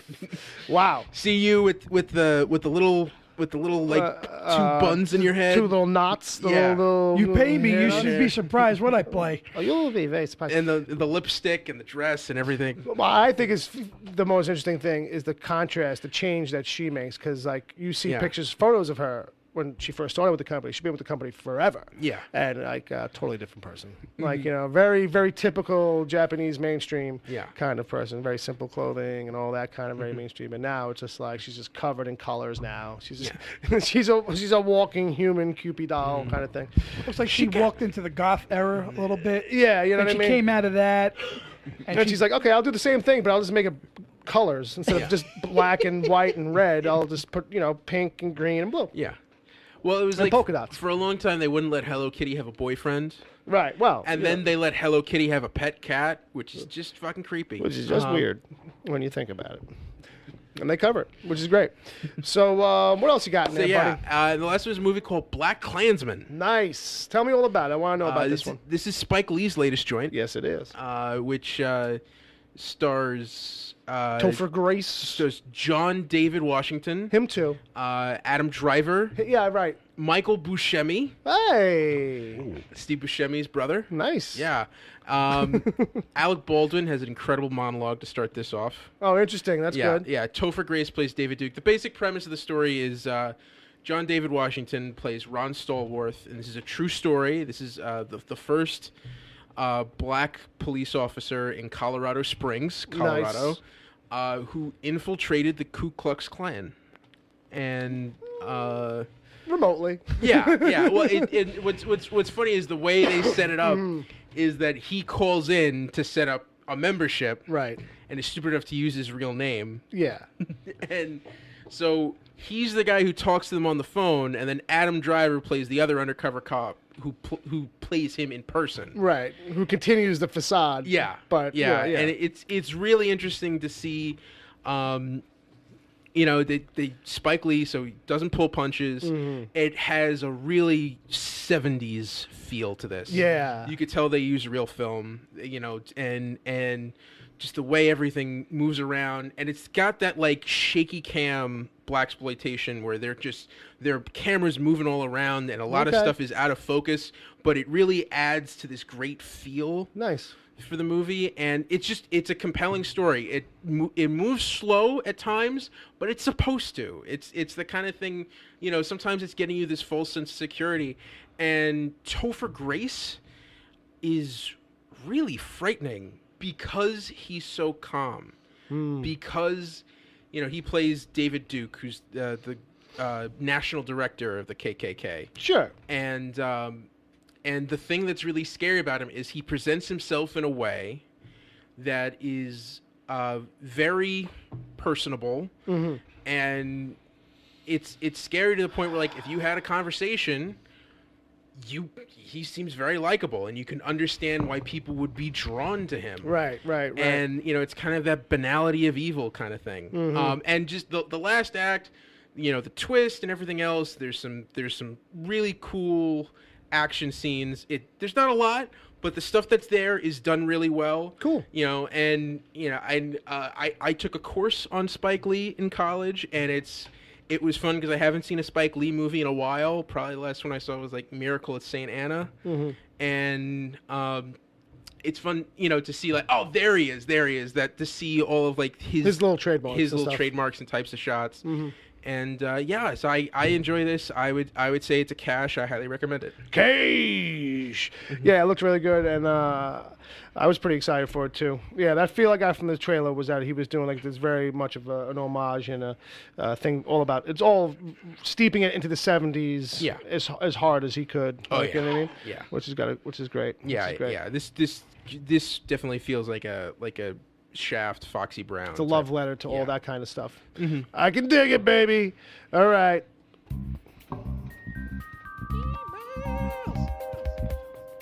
Emails. Brought to you by GlaxoSmithKline. So the first one here this week, kids, comes from our friend, young Wesley Gaskins. Oh. From the hills of Tripoli? Yeah. Virginia, right? Yeah, Virginia. Okay. Tripoli. That's what I was going to say, too. No subject. He wants to know, he's following up on last week when we were kind of doing the Mount Rushmores. Oh, okay. And I guess we missed, we left out one here, and since it's following a theme, let's go with it. If there was a Star Trek Mount Rushmore, which 4 characters would be on it? And if I don't see you, good afternoon, good evening, and good night. I mean, I want to just say the first 4 captains. I want to say it's Kirk, Picard, Cisco, and Janeway. Mm-hmm. Although people would say you got to throw Spock in there somewhere. Right. The problem is you got to pick 4. Yeah. And it's like, do you want it to be representative of Star Trek as a whole? In which case, like, where's Jonathan Archer and where's Discovery? But all right. Well, first it has to have Kirk. Okay. Right? Yeah. I think it has to have Spock. Yeah. Okay. And then after that, it's Picard, and then I think you really just got to go Cisco. No disrespect to Janeway. I mean, if we're doing timeline, those are like founding fathers. Yeah. You know. Yeah. I think those are also like Kirk and Spock are from the first series, so I think they're both on their individual strengths alone and being part of that series. Yeah.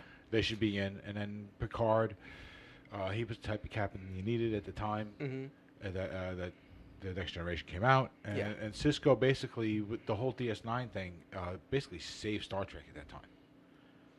I mean, it definitely led it into a different direction. Deep Space Nine is much more of a serialized show, whereas like the original series and Next Gen had much more of an anthology type feel. But there was at that time when it came out, there wasn't a whole lot of faith in a new program.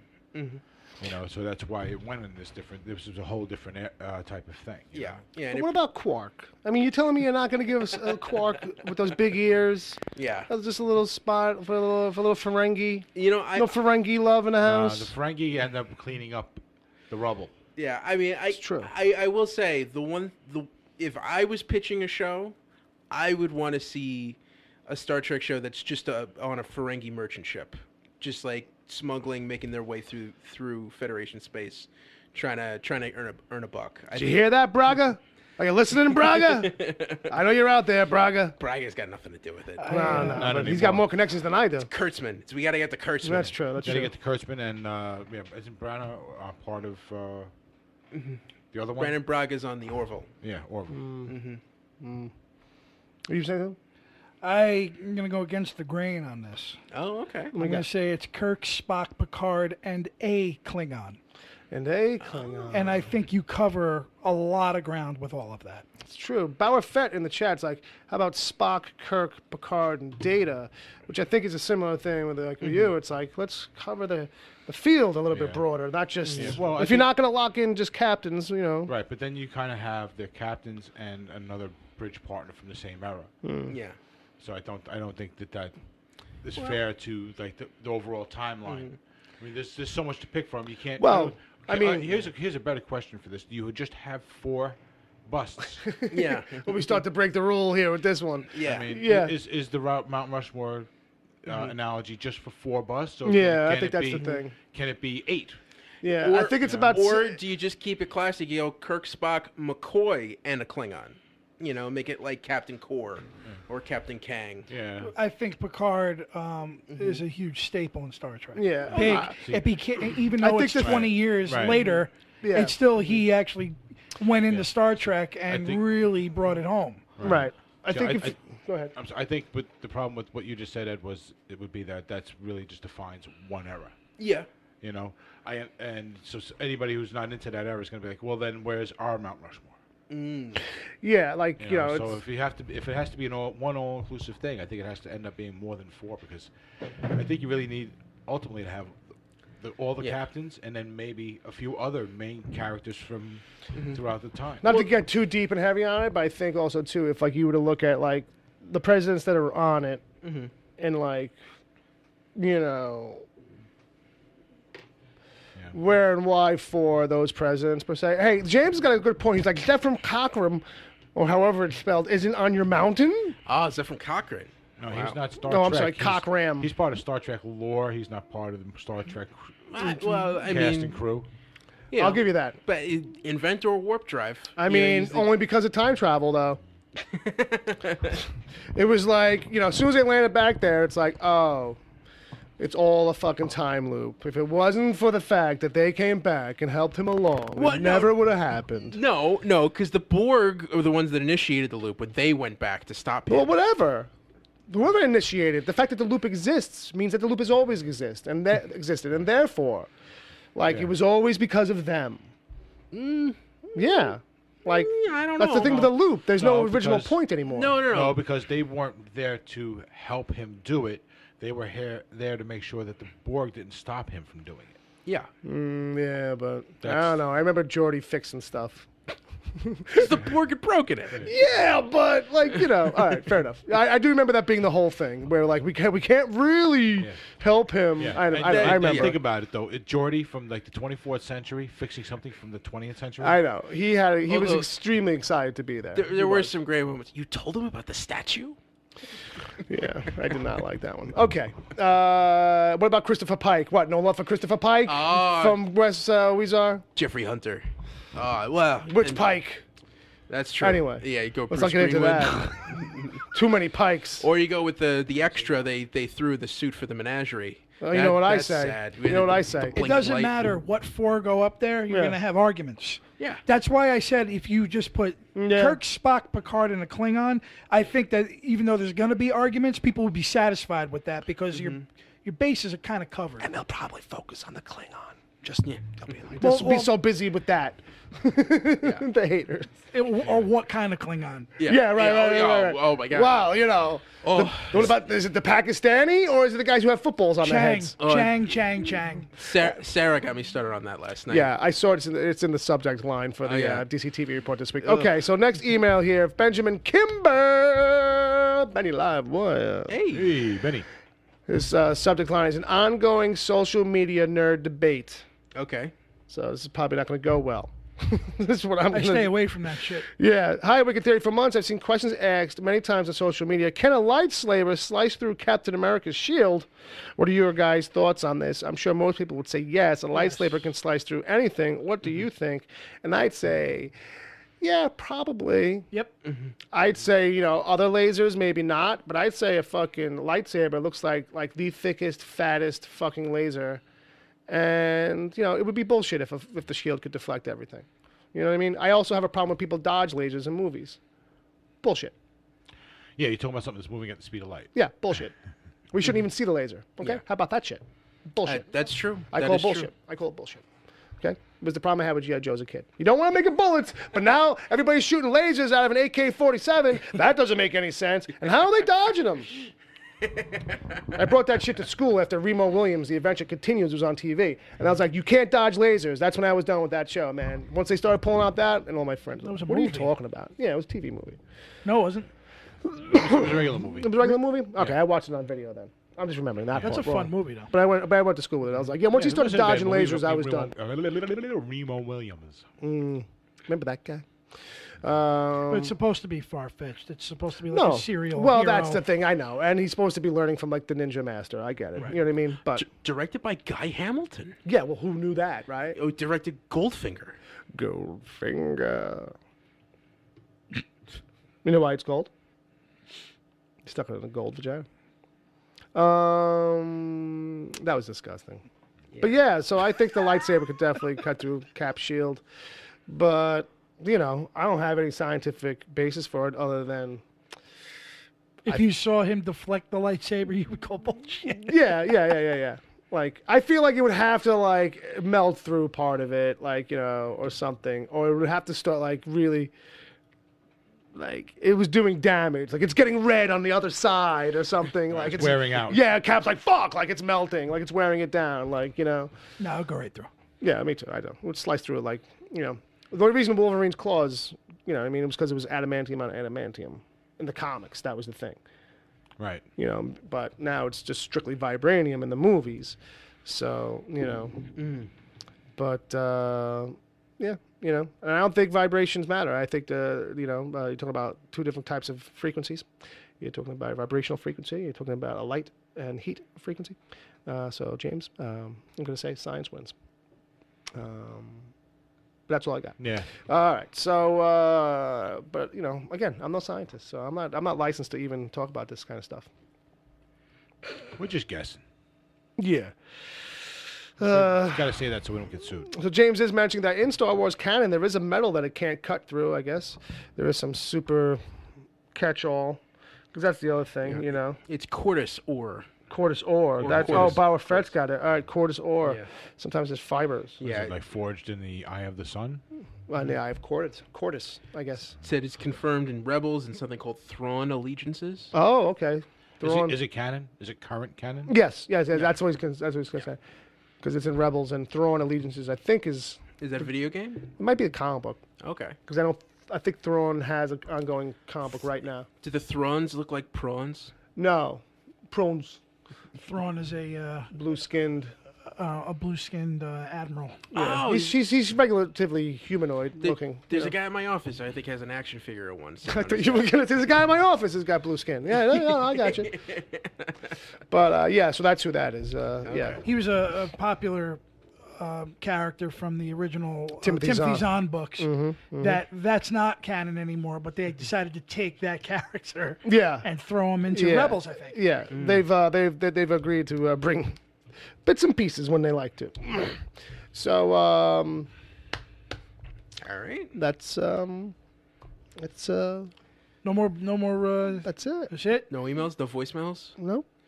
Okay. No. This is it. 95 minutes. This is the sad part of the show. This is it. I bid you farewell and good luck, morons. Bye. It's a little bit like that, you know? That's a good one. So, yeah, I mean, if you listen to live, stick around. We're going to continue the show. We're going to do a little after show. Who knows what might go on over there. Maybe we'll talk. Maybe. Yeah, you might hear us, actually.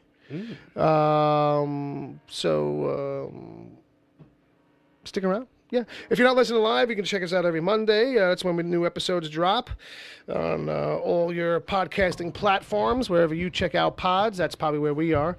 And if you're on the internets, maybe you're on the Twitters. And if you're over there, you can find us. Uncle Jay, where can people find you on the Twitter?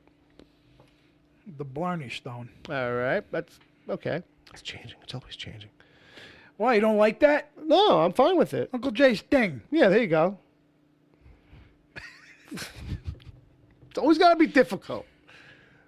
What do you got, Ed? I'm at Edward O'Hare TBD. Go fuck yourself. That's what you want? Go fuck you want it yourself. all fucking straight-laced. No, I just want and something. nice. I just want something. Let me sit in that chair. You gave me something, Can I give you that right? chair? You gave me something. That's good. After you argued with you for half an hour. Yeah, well, that's the whole bit, right?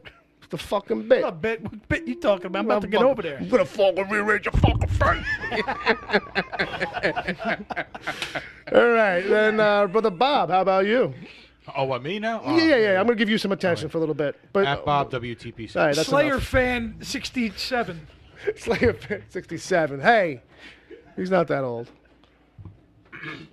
He was born in 67, right? Yeah, I know. I was just saying. So, yeah, that's it. I'm at Wicked Theory. The show's wickedtheory.com, and all that kind of stuff. Find us, love us, give us attention. How about 5 stars once in a while? Yeah. A review, maybe a little bit. Tell your friends about us. Yeah. Please, help. Get the word out. If you're bothering to listen live, and then therefore maybe you don't catch the show on Monday. Yeah. Maybe share the show out on Monday anyway. help us out. You know what I mean? Give us a little love on the Monday. Yeah, absolutely. On the Monday, Spread us on the Monday morning promotion. Yeah, you know? sell some popcorn for us. Yeah. You know what you do? Johnny Tell your Walker kid Black. to sell Girl Scout cookies, as they do, or whatever they sell in your town. What? And then when they're done, you take the money and you send it to us, and then we'll start an advertising campaign, and then we won't have to ask you anymore. Who's You know? Donnie the prank call bitch? Better yet. Yeah, what do you Just got? Get your friends' bank account numbers. Mm-hmm. Oh, yeah. Go to Patreon. Yeah. Sign them all up. There you go. And we'll just do like 1 month. And we'll be nice. We'll give them mugs. We'll send them mugs. Yeah. You know. Right, of course, because we're going to send them to the top dollar tier, right? Right. All right. So now that we've announced that publicly, You know who Donnie the prank call bitch is? Danny? Of course, we're kidding on that one. I don't know. They're in the chat room. Who? They hearted us. They just threw out a heart. they're having some love. Thank you. All right. Well, thanks for sticking around, but don't go anywhere. We're going to be back in a minute. We're just going to stretch legs, maybe drain a bladder or something like that. Well, Bowerfett's putting on 100 pounds of brisket on his smoker tonight. All right. Well then, good. Then we Yeah. ain't got nothing to worry about. You know what I mean? Briskets. Fucking briskets. All right. We're all warmed up. Here we go, kids. Brother Bob, take us out of here, buddy.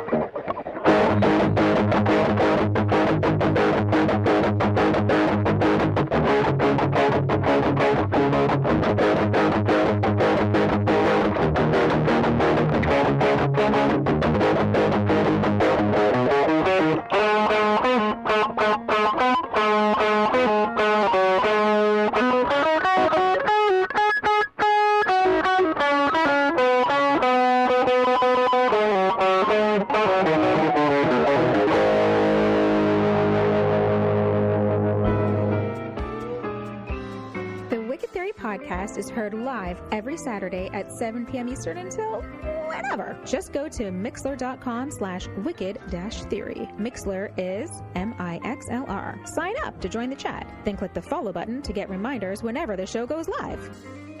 You can find the show on iTunes, Stitcher, Google Play Music, wherever good podcasts are given away for free, and at wickedtheory.com. You can support the show at patreon.com/wickedtheory. There you can get the after show if you miss it live. God forbid. Plus other exclusive episodes. As always, send your emails to podcast@wickedtheory.com.